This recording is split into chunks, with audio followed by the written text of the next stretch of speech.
Hola, ¿qué tal? Bienvenidos a la rutina.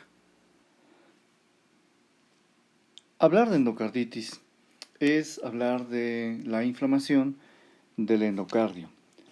Y hablar de endocardio es hablar de aquella capa más interna, más interior del músculo cardíaco, de esta cavidad cardíaca que es el corazón. En la imagen ustedes pueden ver dónde está ubicado el endocardio. Y este es el endocardio, esta es la capa del corazón que se llega a inflamar. Y muchas veces a este endocarditis, que ustedes pueden ver aquí la definición acerca de la inflamación del endocardio y también las válvulas, porque la endocarditis es lo que finalmente significa. Esta principalmente es de origen infeccioso, aunque ya ustedes sabrán que la endocarditis puede incluso ser también de origen traumático. La inflamación puede ser de origen traumático o la inflamación puede ser también de origen reumatológico, por ejemplo, en algunas enfermedades, o autoinmunológico. De tal forma que la endocarditis se puede dividir en dos tipos de endocarditis, generalmente esto en el tiempo. Y entonces definimos una endocarditis aguda, en la cual van a ser pacientes que debutan de 3 a 10 días de pues, la presentación clínica. La evolución llega a ser fulminante y rápidamente llegan a ser pacientes críticos que llegan a tener choque séptico derivado de una endocarditis. Y hay una endocarditis subaguda que es más indolente, es decir, menos síntomas. Los síntomas pueden durar de semanas a meses y puede ocurrir fiebre, fatiga, pérdida de peso y algunos fenómenos embólicos que veremos posteriormente. En este tema no abordaremos la endocarditis de tipo crónica, porque esta es una endocarditis de forma diferente y no pues, se toma como parte de este programa de infectología. La epidemiología es importante que vean cómo es que existen factores de riesgo para endocarditis y el hecho de haber tenido una endocarditis previamente, también pues esto es un factor de riesgo para tener nuevamente otra endocarditis, al igual que si por algún motivo me han sustituido la válvula mitral o la tricuspidia por alguna otra válvula, es decir, una válvula protésica, entonces ahí hay riesgo por tiempo quirúrgico de tener una endocarditis, al igual que si yo tengo algún tipo de lesión en las válvulas. Y lesión en válvulas me refiero a una lesión, por ejemplo, por esclerosis asociada a un envejecimiento. Es también posible tener un tipo de endocarditis. El hecho de tener un prolapso de la válvula mitral que por ende, el prolapso también deriva del tiempo de uso de una válvula y también puede ser derivado a una fiebre reumática. Esta última, la fiebre reumática, es una enfermedad que es cada vez menos frecuente, pero que en nuestro país aún todavía en algunos estados pues llega a ser la causa más frecuente de endocarditis. También tenemos que tener en cuenta la adicción a drogas intravenosas y es que al momento de que la persona se inyecta alguna droga intravenosa da cabida que los estafilococos, sobre todo, y algunas neuromonas pasen a través del torrente circulatorio, a través del piquete de la vena de la droga intravenosa y esto curse o cause finalmente un acúmulo de estos microorganismos en las válvulas nativas o en el endocardio de este corazón. Y también cualquier causa que incremente el riesgo de bacteremia puede llegar a causar también pues, el hecho de que la capa del endocardio llegue a infectarse. Ustedes pueden ver aquí el endocardio y sus dos válvulas, o cuatro válvulas más bien dicho, válvula tricúspide, válvula mitral o bivalva, bicúspide, las válvulas pulmonares y las válvulas de la aorta. La más frecuente por pues epidemiología y frecuencia es la válvula tricúspide, perdón, la mitral, la que se llega a infectar mucho más. Y junto con la mitral, la aorta, también la válvula aorta es de las más frecuentes.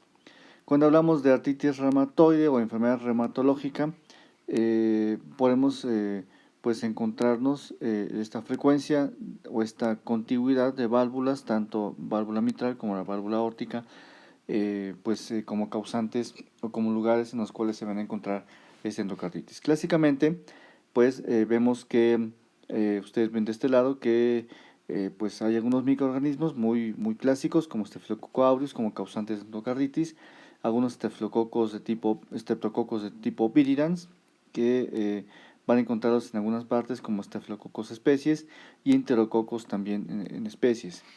Algunas otras causas que no son muy frecuentes pero tienen que tener en cuenta son los microorganismos del grupo HASEC. Estos son el Haemophilus, especies de Haemophilus, este otro que es el Agrigatinobacter, Actinomycetus comitens, el Caryobacterium hominis, la Eichenella corrorens y el Kingella kinga, que son finalmente, como ustedes pueden ver aquí, pues las letras iniciales de estos microorganismos que se consideran como tal un grupo llamado grupo HASEC. Y hay también algunos gram negativos que están aquí considerados dentro de las etiologías de la endocarditis como Staphylococcus coagulans negativos, hongos, bartonelas, Triferima whipplei, legionelas también, aviotrofias y Coxiella burnetii. Continuando con esta clase, estos datos que estamos revisando el día de hoy, vean cómo algunos datos epidemiológicos o demográficos nos pueden ayudar como pistas para poder determinar qué tipo de endocarditis es la que tenemos enfrente. Y entonces tenemos que buscar antecedentes de procedimientos dentales y es muy posible que si hablamos de procedimientos dentales, hablamos de Streptococcus viridans. Si hablamos de catéteres permanentes, hablamos en un momento dado de estafilococos. Si hablamos de gente que se droga, tiene drogas intravenosas, hablamos que la frecuencia de estafilococos, neuromonas es importante, al igual que la de hongos. Si hablamos de gente que tiene ya catéteres de forma crónica, como este paciente de acá, que tiene un catéter pues para diálisis peritoneal de forma ya frecuente, o catéteres prolongados, catéteres centrales para administración de medicamentos o algunas drogas, sedantes, analgésicos, quimioterápicos también pueden llegar a entrar dentro de este grupo, pues generalmente encontramos a gram negativos, tanto como también a estafilococos meticilino resistentes. Como ven aquí, las pistas epidemiológicas pueden ser de importancia para después hacer el diagnóstico de acuerdo a estas pistas epidemiológicas y por lo tanto el interrogatorio al momento de hacer el diagnóstico pues llega a ser importante. Para hacer el diagnóstico muchas veces tenemos que llegar a hacer cultivos de sangre para poder encontrar la bacteria, pero muchas veces estos cultivos llegan a ser negativos. Aún así, podemos llegar a tener la sospecha alta de que se trata de una endocarditis y entonces a este tipo de endocarditis le llamamos endocarditis de cultivos negativos. No es común llegarlos a tener. Generalmente las endocarditis, cuando tomamos hemocultivos, llegan a ser positivos a algo de las bacterias que hemos comentado anteriormente, pero muchas veces llegan a ser negativos y entonces la causa más frecuente de esto es que se haya utilizado antibióticos de forma previa. El hecho de utilizar antibióticos de forma previa hace que la endocarditis en hemocultivos salga negativa y a veces nos quedemos sin ninguna causa y por eso es que muy atentos al hecho de administrar antibióticos de forma muy empírica antes de hacer diagnósticos, es decir, antes de hacer hemocultivos. Algunos estudios que se intentan hacer especialmente cuando tenemos este tipo de problemas de endocarditis con cultivos negativos, pues son PCRs. ¿PCRs para qué? Para Bartonella, Coxiella, Legionella y Tripoli whippeli. Son bacterias que hay que tener en cuenta muchas veces para el diagnóstico de una endocarditis. ¿Cómo diagnosticamos la endocarditis entonces? Esta inflamación que viene derivada de algunos microorganismos y que está asociada a algunos trastornos epidemiológicos, algunas situaciones demográficas, pues bueno, ven ustedes aquí cómo es que hay una presentación clínica de esta endocarditis. Si es una inflamación del endocardio, es posible que incluso si las válvulas están afectadas, entonces llegue a tener insuficiencia de algunas válvulas y por lo tanto insuficiencia cardíaca. Esto va a corresponder a tener disnea, es posiblemente que tengamos incluso síncope o también arritmias cardíacas.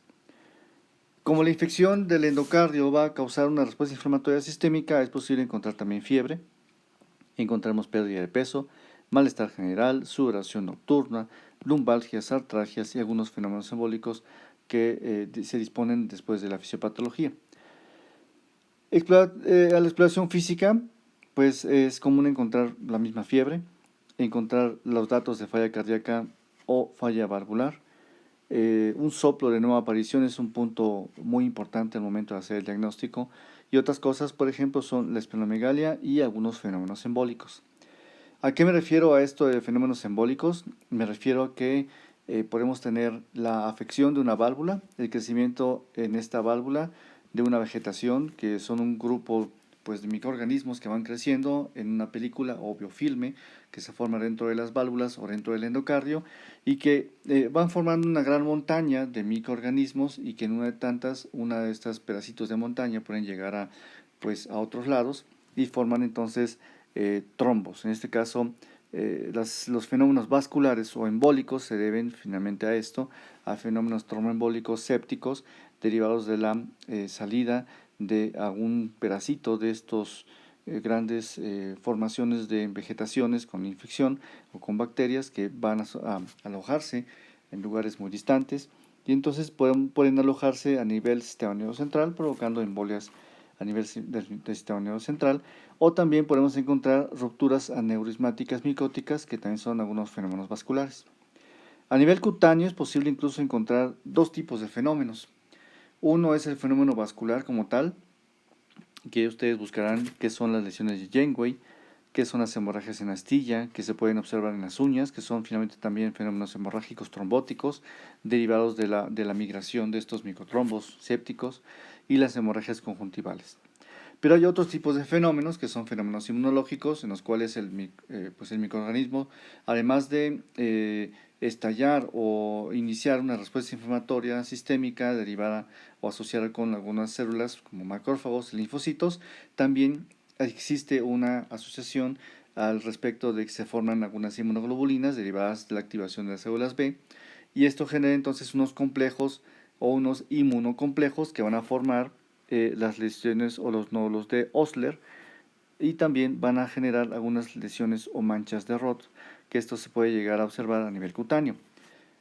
Chequen cuál es en internet, cuáles son las lesiones o los nódulos de Osler, cuáles son las manchas de Roth, cómo se ven las lesiones de Janeway, cómo se ven las hemorragias en astilla y cómo se ven las hemorragias conjuntivales. Como ustedes pueden ver en esta imagen, les he puesto, aquí corresponde finalmente nódulo de Osler, que es I, es decir, un fenómeno inmunológico, al igual que también las manchas de Roth, y los otros múltiples fenómenos que ustedes pueden ver de este lado: embolia séptica a nivel cerebral, el aneurisma micótico, también las lesiones de Janeway, las hemorragias en astilla y las hemorragias conjuntivales corresponden a fenómenos de tipo tromboembólico.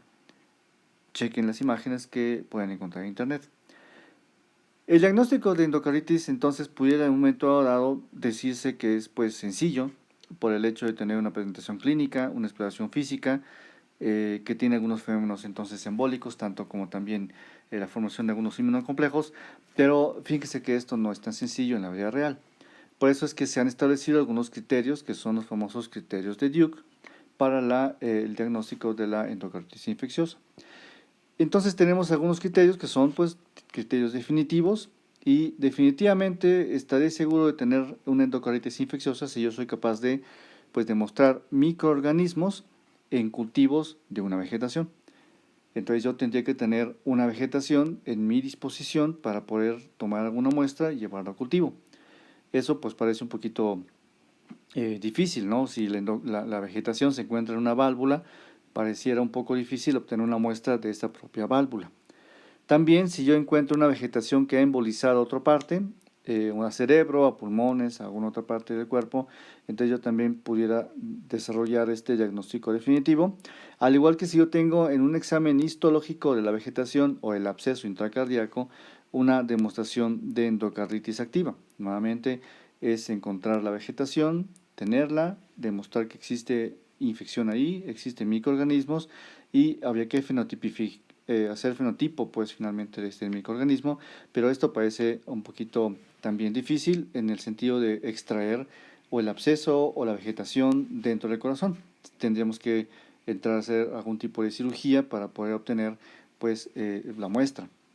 Y entonces hay criterios clínicos también, y debido a que muchas veces el diagnóstico definitivo no es tan fácil hacerlo, pues es que en los criterios clínicos sea la Sociedad Americana de Infectología y también la Sociedad Americana de Cardiología han establecido que pues tener dos criterios mayores de estos criterios clínicos o un criterio mayor más dos criterios menores pueden ser diagnósticos de endocarditis, o tener 5 criterios menores o más de endocarditis, pues pueden determinar endocarditis. ¿A qué se refieren esos criterios? Ven ustedes acá, hablemos de criterios, qué es lo que ellos indican como criterios mayores de este lado y como criterios menores. Al respecto de los criterios mayores, entonces vean lo importante que es tener hemocultivos. Si yo tengo un hemocultivo positivo sugestivo de endocarditis infecciosa, es un criterio mayor. Al igual si yo tengo una evidencia de afección endocárdica mediante un ecocardiograma, entonces yo tengo también un criterio mayor. ¿Y qué busco en el ecocardiograma? La presencia de una masa, la presencia de un absceso, la presencia de una dehiscencia de una válvula protésica, la insuficiencia valvular nueva. Esto, pues, como ustedes ya verán, pues tendría yo que tener pues un ecocardiograma previo en el cual pues me indique que no había ningún problema, y de repente hago nuevamente un ecocardiograma y en el cual encuentro ya una insuficiencia valvular de nueva aparición.